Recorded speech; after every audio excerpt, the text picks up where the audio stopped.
guys, Luke here. Now, before we get into the video, I just want to say a few things. First of all, the UA investigation video that I did for Tekking, I didn't get into that, and honestly, after watching the contest itself, what the 5 winners were, I feel like I could have done more. I mean, my vote was for Toro Hagakure, but I also said that she might be Toga in disguise. And looking over Toga's Wikipedia page on the My Hero Academia wiki, I'm still how when she concentrates, like she has to be like she can turn herself completely invisible, like she's not there, similar to what Toru does or something like that. If I had known how much skip based the winners were going to be, this is what I would have done. Okay, I would have had it upstairs where I'm just at my table just doing an investigation, and I'm just there interrogating Toru and giving the evidence and everything like that, and then it would have turned out that I was talking to absolutely no one and she wasn't actually there at all. I thought that would have been a pretty funny skit, but I understand why Tekken didn't pick Toru to be like one of the big winners, because she was like the more obvious one, and the ones that he picked like were Aisawa, Percent Mike, Uraraka and Bako. Like those were the 4, because Aisawa got 2 entries that won the actual contest. So I feel like he went for more obscure ones that could potentially be the villain, could potentially be the traitor in My Hero Academia. But yeah, and they were worthy winners. I'm not mad about not winning. I'm actually not mad about winning, because they were worthy winners and they did put a lot of effort into their videos. So yeah, congratulations to those guys. But now let's get into the video where we see a real villain, and he actually looks like a really intimidating villain from a famous comic book series.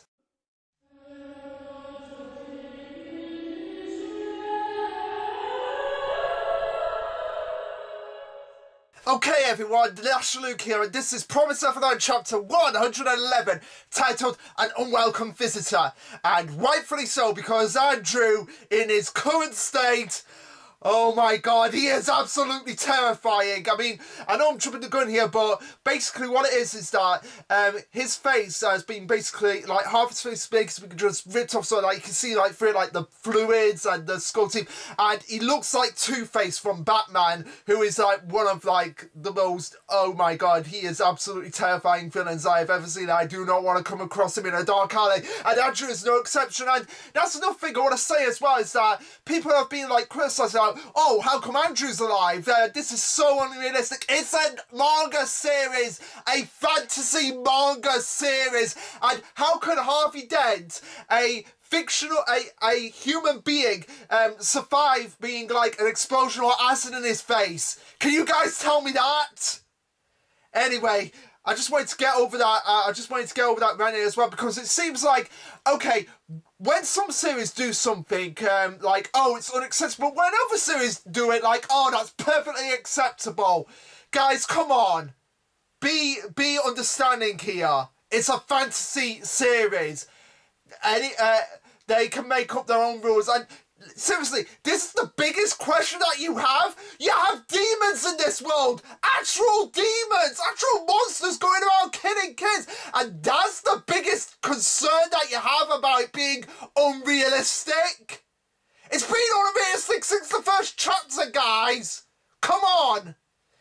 Anyway, let's get into the review, shall we? Okay, so the chapter starts off with the cover page, which shows Alicia and Dominic going off with the other kids from Grand Valley, or Goldie Pond, the kids that were rescued from Goldie Pond, and going off out scouring around to do their own type of mission, which again, this was a bad thing, because now that Andrew's on their tail, something bad is going to happen, and it does pretty much. But I really like about this how we get characters like noticing the actual dangers of this world, like no, this is not all fun and games. Like, you can't just go off in your own little parties together without actually having someone there who's been aware of this situation, knows the dangers, knows the risks that are going to be taken because something bad is going to happen and you're all going to end up getting killed. And again, this is one of the problems I'm having as well. Like, I'm sure some of people have. Like, this is legitimate here, legitimate criticism, not the criticism of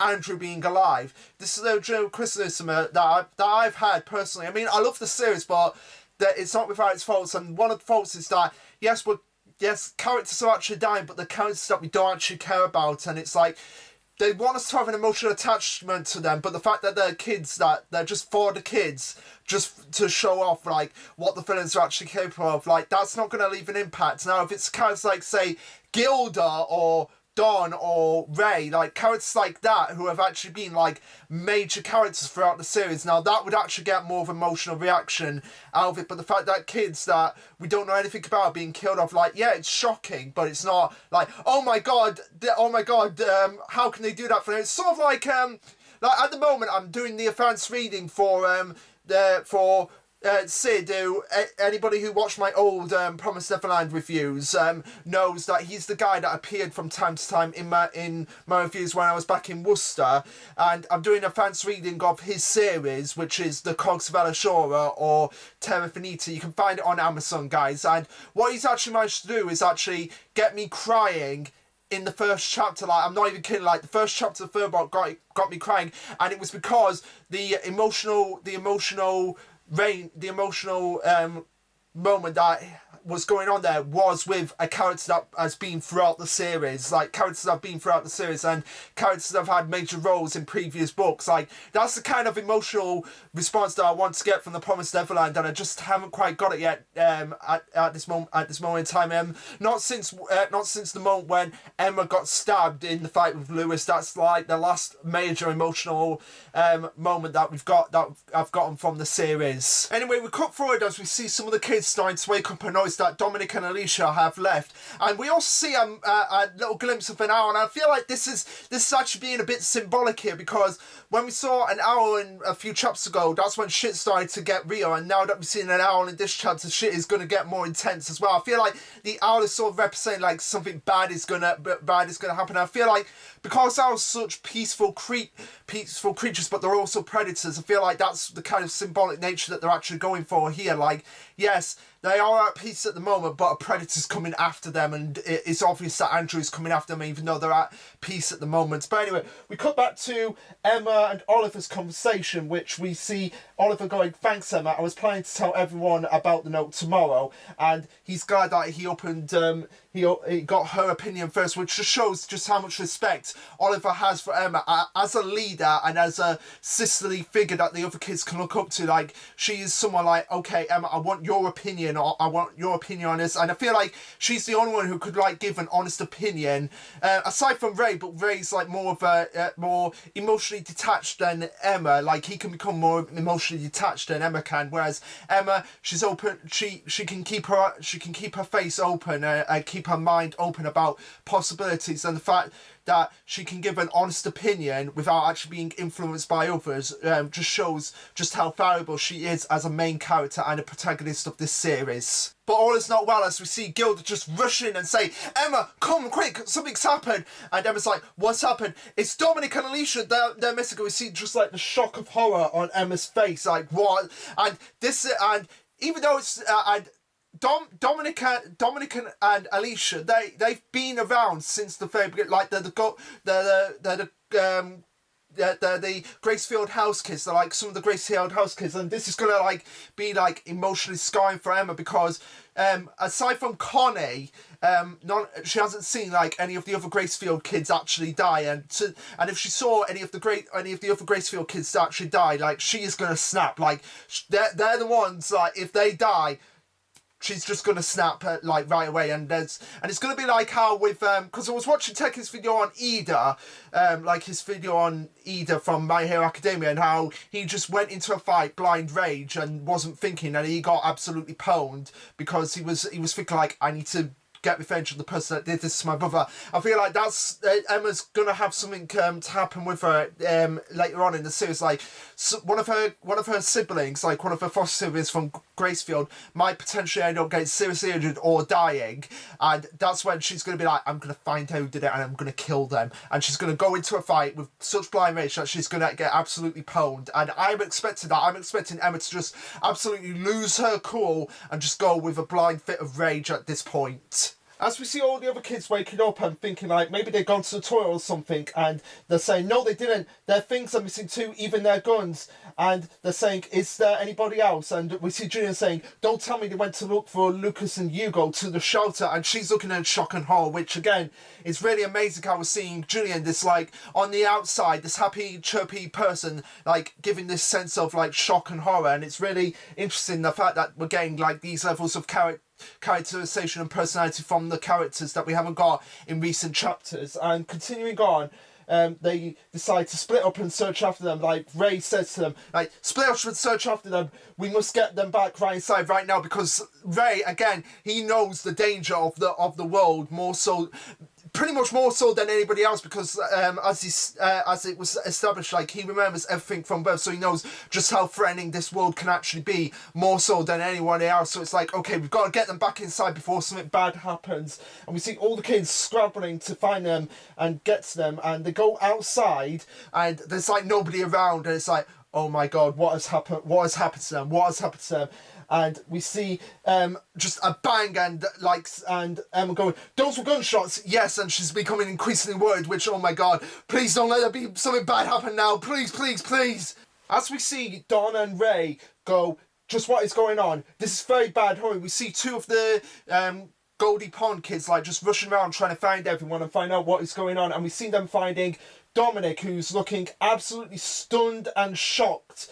Pretty much in the same way that Theo, if you remember Theo at the beginning of the Golden Pond arc, he had the two siblings, Jake and Monica, and after they were killed, he had like the exact same expression that Dominic's having now, and it's like, no, you know at this point something bad is going to go and happen. And sure enough, we see the kids going, Dominic, you're alright, and it's like, he's gritting his teeth and it's like, run, don't get any closer. And sure enough, one of the kids, the blonde-haired kid, just get shot right in the side of his head, through his brain, and just completely drops dead. And it's like, oh my god, another child death. Like, how many child deaths have we actually had like on screen in the series? In this particular arc, we've had the three. We've had like three. These two, one of these kids here, and the two kids that were in the shelter as they were trying to escape Andrew, and that just shows just how much more threatening of a villain Andrew actually is, again, because he's a villain that's just taking no shit. He doesn't care who they are. It's like, he's got a job to do, he's gonna finish it, and he wants to get these kids dead before they do anything to break the promise. Oh, and to top it off, as they're running around and find out what is going on, we see that Dominic actually gets shot in the leg, and you see, this is the kind of emotional reaction that we need to get out of this series, because that moment when Dominic just got shot, and I'm like, oh my god. Because, like I said, he's one of the kids from Gracefield House, and we know just how much trouble they've had to go through, more so than the Goldie Pond kids. So it's like we as an audience have a more emotional attachment to him, not by a lot, but it's still more emotional attachment than the two Florida kids that just came out of nowhere, and one of them just got shot in the head. So it's like, oh my god, and for a little kid to like actually get shot in the leg, like, oh, that must be painful. That must be painful, like more painful than Actually, no, I don't think it's more painful than Emma getting her leg broken, but still, it is quite painful. Oh, and one thing I want to address at this moment, because I've just noticed this as I'm going through the chapter, is that Emma, you see her eyelid, like, sort of, like, closed slightly. I don't know if this is artistic, like, it might be her eyelid closed, one of her eyelids closed like that, but then her other eye's, like, just shot up, really, like, just bulging out, and it's like she's kind of like in that state of like she doesn't want to believe that that's what she saw to one of her closest siblings, but at the same time it's like she has just seen that happen. And I feel like that's an interesting, quite little sort of like dynamic that is going on with Emma's character. Like, she's in this mindset at this moment in time of like, I don't want to believe that this is happening, but it is actually happening in front of me, and I don't know what to do. And just see her brain like just just trying to get its mind together about processing about what is going on here. And then of course we get the big reveal of Andrew, and again, looking at him, you could go and check it for yourself, but looking at him here, looking like all demonic himself, like he's almost become a demon in of himself, and a monster in of himself, which is appropriate for his character. Like, he is a genuine monster. He's remorseless. He has no redeeming qualities. He just wants to kill these kids, and it's just like he is a literal monster, more so than any of the other demons that we've come across. Because the demons themselves, they're not actually monsters in the sense that we would perceive monsters in real life, like a murderer or a rapist, someone like that. Like, they're just living by their nature to survive and become stronger and become a smarter and intelligent race. And the only way that they're doing that, the only way that they can do that is by eating the kids and eating their brains. So they're going with their nature. So they're monsters in a sense of a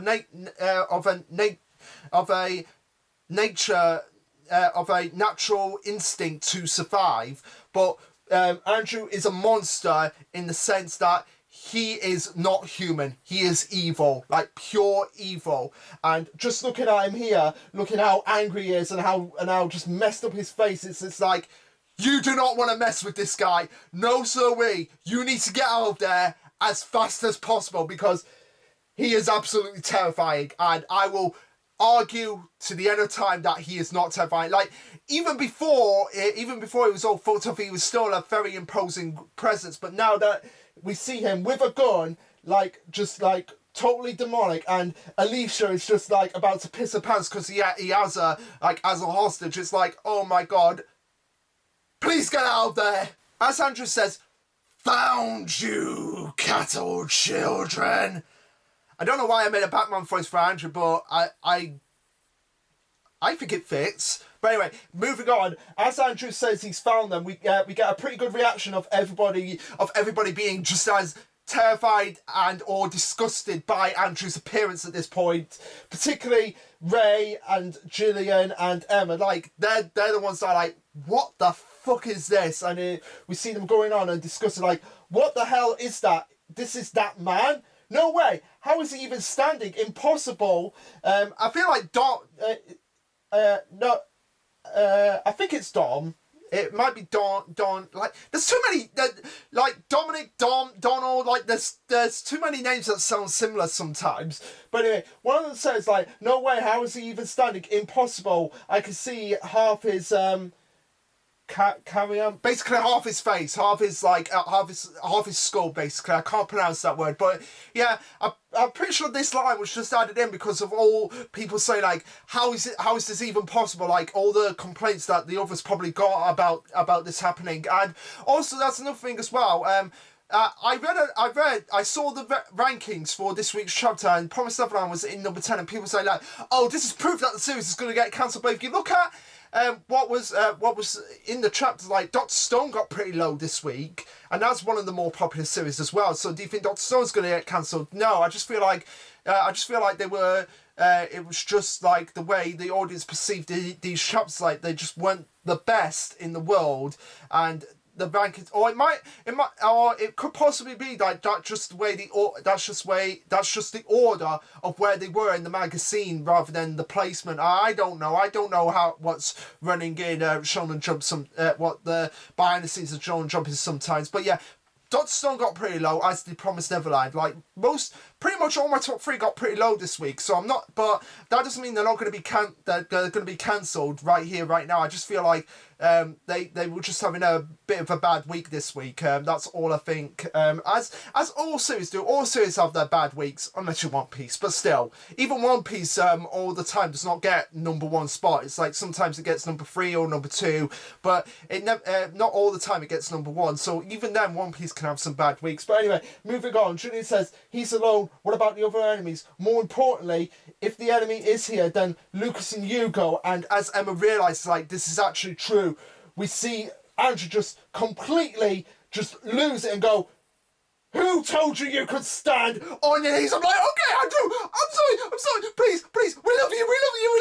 Like, seriously, he has gone absolutely insane, and I really look, like, he has literally turned into Two-Face here. Like, one side of his face, which is the one side that hasn't been blown up, can represent his calm demeanor, personality, whereas the other, like, we see his face completely exposed, and that could be symbolic. Like, it's symbolic of the face being removed, and we're seeing the true monster that Andrew can actually be. And if that's the case here, like, they actually designed that way to actually his other half to represent, like, the true nature of himself, the true monster that he truly represents. And I feel like that's really well done, and really kudos on the writer and the artist for actually doing that and giving us that symbolic nature of Andrew's character. So as everybody is getting on their knees after Andrew's request, although I think it was more like a get on your knees or I'll kill you threat, we see Ray just like sort of like whispering to Zack and Oliver, saying, we'll bide you some time, get him, as we see Emma just like absolutely pissed off at Andrew, but knowing that there's nothing she can do because he has Alicia, and if she moves or does anything out of line, he is going to shoot Alicia, as she states, Alicia, Dominic, I will save you, I'm coming for you, but this man, he's not a common enemy. And she understands that, like, she wants to save them, but at the same time she has to be wary of Andrew, and she doesn't know how well, she knows how far he can actually take things, but she doesn't know how far or how extreme he can actually go yet. But she's going to get a pretty good idea in a few minutes. So yeah, moving on, Andrew says, exterminate, kill the pest, kill you all.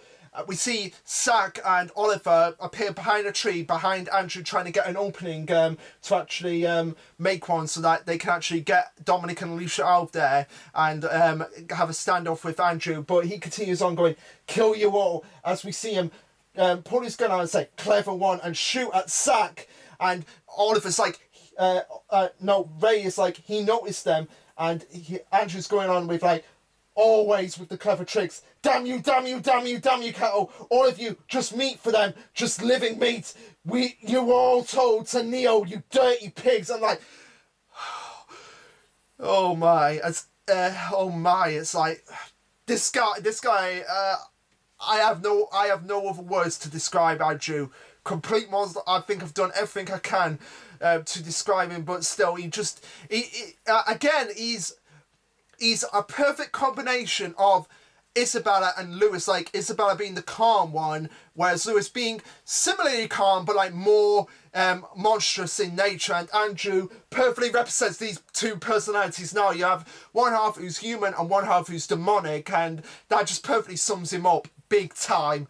But then it goes even further when we see him just kick Dominic as he's down on the ground with a bullet in his leg and just kick his back. I'm like, oh my god! Seriously? This is the kind of emotional reaction we have. Like, he's kicking a kid that has done nothing to him other than trying to survive, and it's like he's just trying to break his back and just break them, and just gets the other kids and just feel like they are pests, they have no feelings, they are just filthy pigs, and just like, oh, he's a character that you really love to hate, this Andrew guy. And at this point, it's pretty much that Emma's like, I don't care, we need to kill him right now. And Ray agrees, like, even though Ray is like more serious and like more strategic than Emma, seeing one of his siblings like that is enough to like just make him snap as well. And Oliver, and so they all grab guns and just point, and they're just like standing up. They have to stand up with Andrew, and I really like how they've done this. Like, Emma, you can see her on the cusp of just like breaking down and just like making a really stupid bad decision at this point, and Ray is too, because you see him just more pissed off than ever that somebody's actually doing that to his siblings. And it's just like, I feel like Emma and Ray, they are gonna snap together, because if one of them was to die, I feel like the other one would have to die as well, because they're just so connected like that. Like, they're like Lucas and Hugo, like, if one of them's gonna die, they're both gonna die, in the same way, like, one of them is snapping, like, they're both gonna snap, and they are snapping, like just that Fred away from snapping. Like, Emma is still completely in control now. She's in control not to completely lose her cool, but she's lost about, I'd say about 99% of it, as has Ray at this point. As Emma and the others finally have to stand up with Andrew, we see Andrew just calm and cool as a cucumber at this point. Like, again, it shows like just like that balance he has. Like, he's able to go straight from being like so demonic and so ferocious and threatening to being calm and collected, but also a very threatening presence. We see him saying, "Can you pull that trigger, Emma?" No, of course you can't. And it's like, oh my god, Phil told him stuff. Because remember, when one of Andrew's first appearances is like he went to talk to Phil, and obviously Phil told him a lot of information and a lot about what had happened, which obviously at this point Andrew is using to his advantage. Like, oh, okay, so the one in charge was called Emma, the one that instigated all of this to get Ray. Oh, so she's called Emma.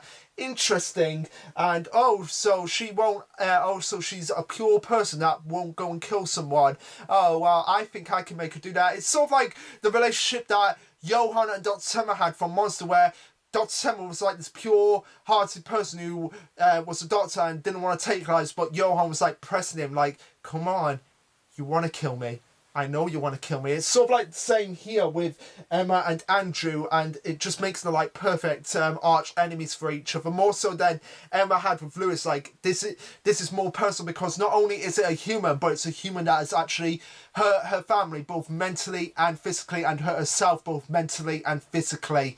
And I really like that about the dynamic that they're sort of like presenting with Andrew and Emma, like even more so than Isabella and Emma. Like, Isabella was like more of one that was playing with her mind, with Emma's mind, whereas Andrew's like playing with her mind, soul, and body to like egg her on to do something that she knows she will regret. As Emma is in shock that Andrew actually knows her name, he mentions, "I got that from Phil. Phil told me everything." And then we see Don going, "What have you done with Phil?" And that's actually a legitimately good question. What has happened to Phil? Has he been like brainwashed to be one of Peter Rattari's servants or slaves, or has he been mutated to look like Adam? Like how Adam sort of like had that like look that he looked like he was mutated from someone, as Phil actually had that with him. We see Andrew just like shoot Don in the shoulder, and again, like I said, doing actual damage to major characters. Like, that's another shocking moment that they need to do more of, but we need to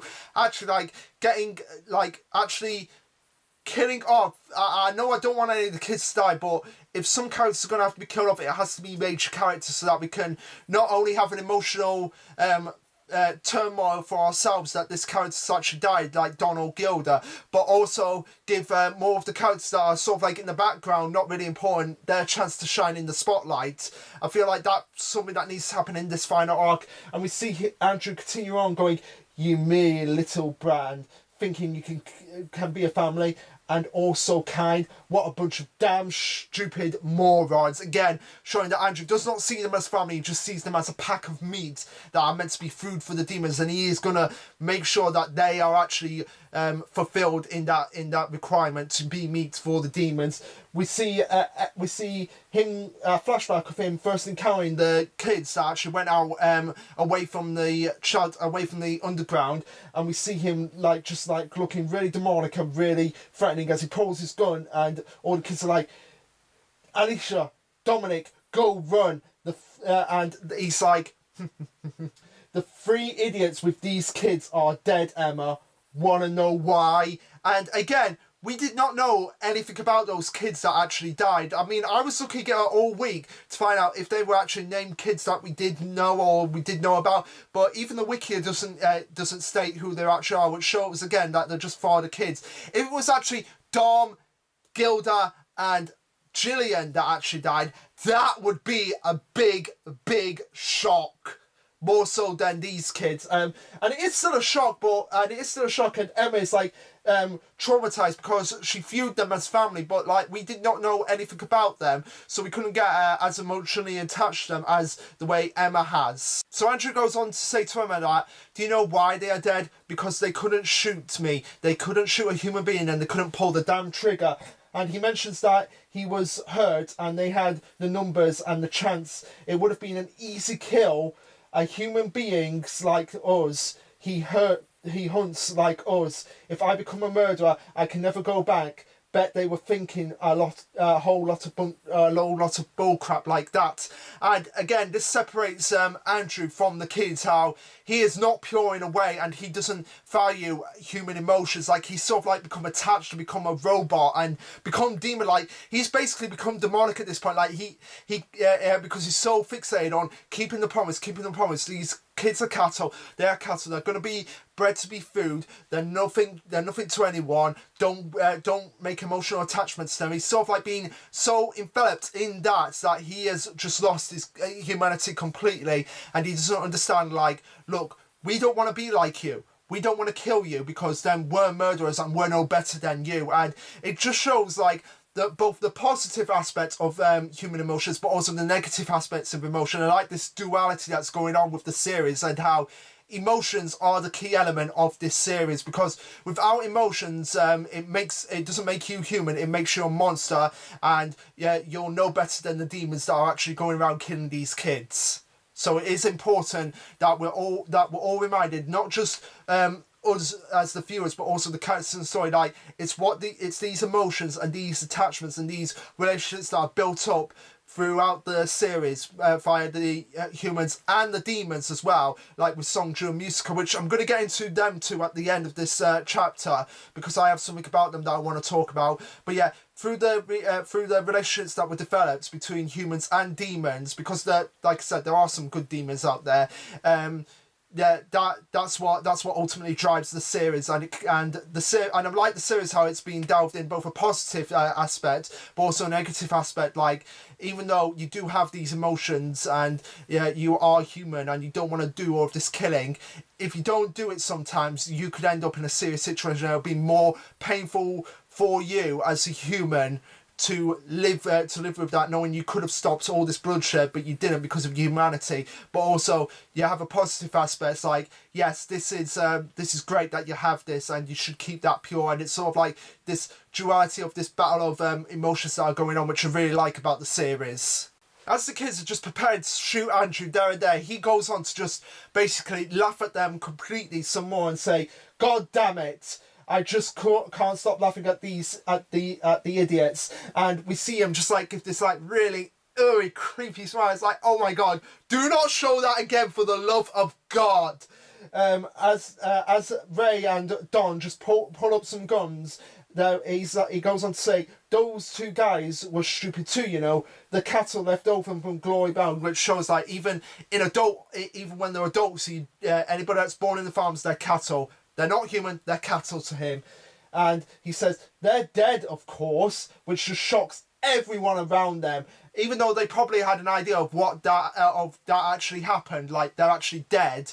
And again, this is something that I'll get to at the end of the chapter, based on what happens. Even though they all knew that was going to happen, it's still a shock for them to actually hear that, because even though they're like, oh yeah, we knew that they were there, just for somebody else to actually see that, and for someone who's actually just being a complete monster to say that and just laugh at them, it's like it adds a whole new level of experience to go through. Like, it's sort of like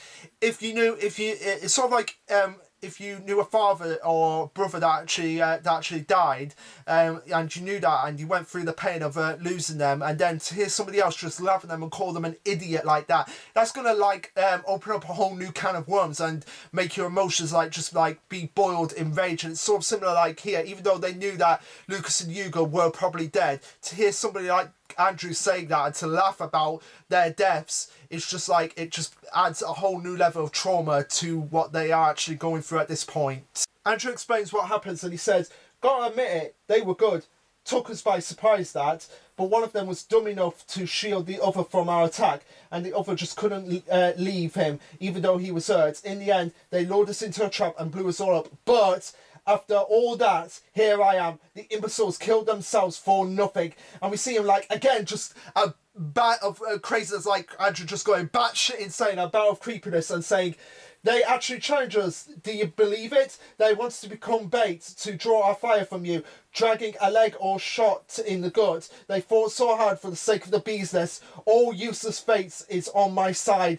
As he just like gets really into like just insulting Lucas and Hugo, and we see Emma like just like gritting her teeth and just like really like just showing like she doesn't actually care at this point, and she really wants to shoot Andrew like really badly, but it's just like she's just like that with the trigger, like she wants to pull it, but she's like no, I can't do it, I can't do it, even though I want to. He's still a human, I can't do this. And we see him going, you can't do it. And he knows that Emma's not going to do it at this point. He's just he just knows that that's going to happen, and he actually points this out. He actually points out the points that I've said, like she knows that she won't do it because he's a human being, and even if you want to murder me, I'll kill this crappy brat first. Again, just pointing the gun to Alicia's head, and it's like no. And again, I love the shot. Like just like even this standoff is just like just so intense, and this is actually one of the best chapters of this arc. Like even though it's just a standoff and there's like no.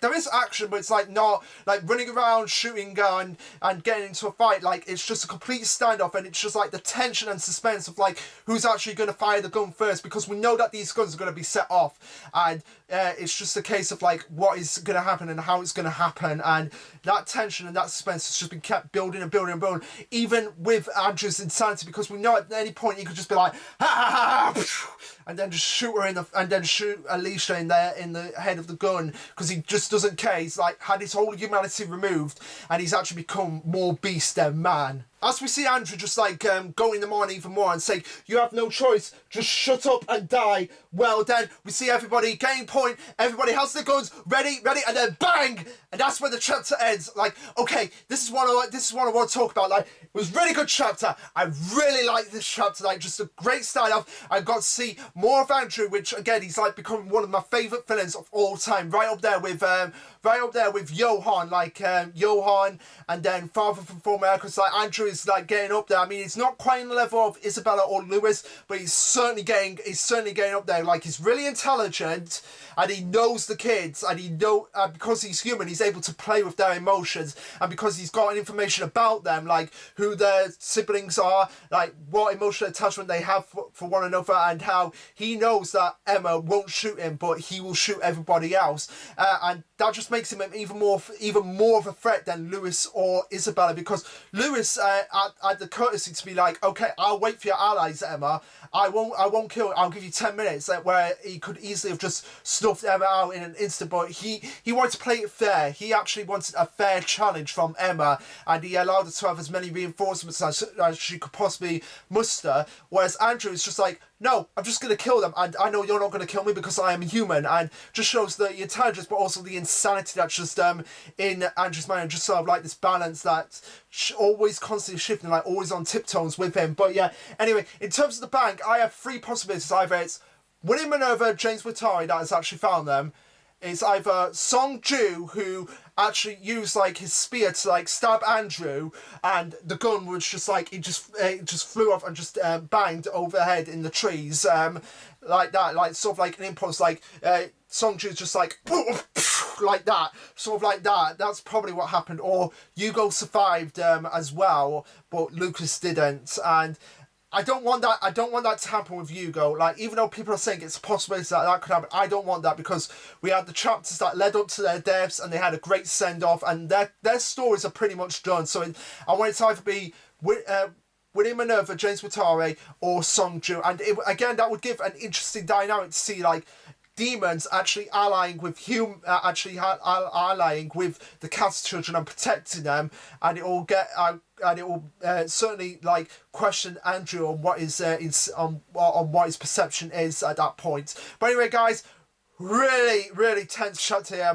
really heated chapter, really heated review. Like, this is probably one of my favourite reviews I've ever done of The Promised Neverland. Just how much I've really gone into in this chapter, and it was great to see the kids react to Andrew and just be like, what the fuck is it? But anyway, guys, I've got to go and get this edited because I'm going out tonight. I'm going to see Death of a Salesman, the Arthur Miller play, although Thank God it's not called Death of Cattle Children.